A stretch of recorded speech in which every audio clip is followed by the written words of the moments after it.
Durante bilhões de anos, a Terra era dominada por seres invisíveis a olho nu, organismos unicelulares. Cada um era feito de uma única célula, uma estrutura microscópica, mas incrivelmente funcional. Eles viviam sozinhos, se alimentavam, se defendiam, se reproduziam. Pequenos, mas eficientes. Alguns eram bactérias como a Escherichia coli, outros eram arqueias resistentes a ambientes extremos, e havia ainda os protistas, como as amebas e os paramecídeos. Eram simples na estrutura, mas capazes de sobreviver nos lugares mais inóspitos do planeta. Uma única célula só pode crescer até certo ponto antes que a troca de nutrientes e informações fique ineficiente. Além disso, realizar muitas tarefas ao mesmo tempo exige um esforço biológico alto. A natureza, então, encontrou uma solução: a cooperação. Em algum momento da história da vida, células que antes viviam de forma independente começaram a se unir. E a partir daí, tudo mudou.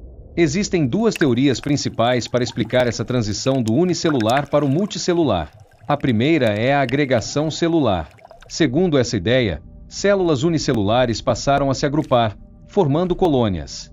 Dentro dessas colônias, algumas células começaram a se especializar em tarefas diferentes: mover, digerir, proteger, enquanto outras apenas se reproduziam.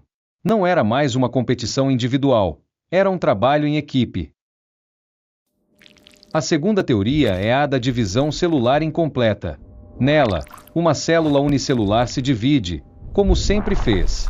Mas dessa vez, as células filhas não se separam completamente. Permanecem grudadas, formando um conjunto. E esse conjunto começa a funcionar como um só organismo, com células conectadas, trocando informações e dividindo funções. Ambas as teorias explicam o mesmo fenômeno: o surgimento dos primeiros organismos multicelulares. Ser multicelular trouxe vantagens poderosas. A primeira foi a especialização. Quando diferentes células passam a assumir tarefas diferentes, a eficiência do organismo aumenta. Algumas células se tornam musculares, outras nervosas, outras sensoriais. Isso possibilita movimentos mais coordenados, respostas mais rápidas ao ambiente, digestão mais eficiente e reprodução mais complexa. Outra vantagem foi o tamanho. Organismos multicelulares podiam crescer mais, ocupar novos ambientes, escapar de predadores ou caçar com mais sucesso. Também podiam formar estruturas mais robustas, esqueletos, órgãos, tecidos, e desenvolver comportamentos mais sofisticados, como comunicação e proteção em grupo. Os primeiros multicelulares conhecidos surgiram nos oceanos.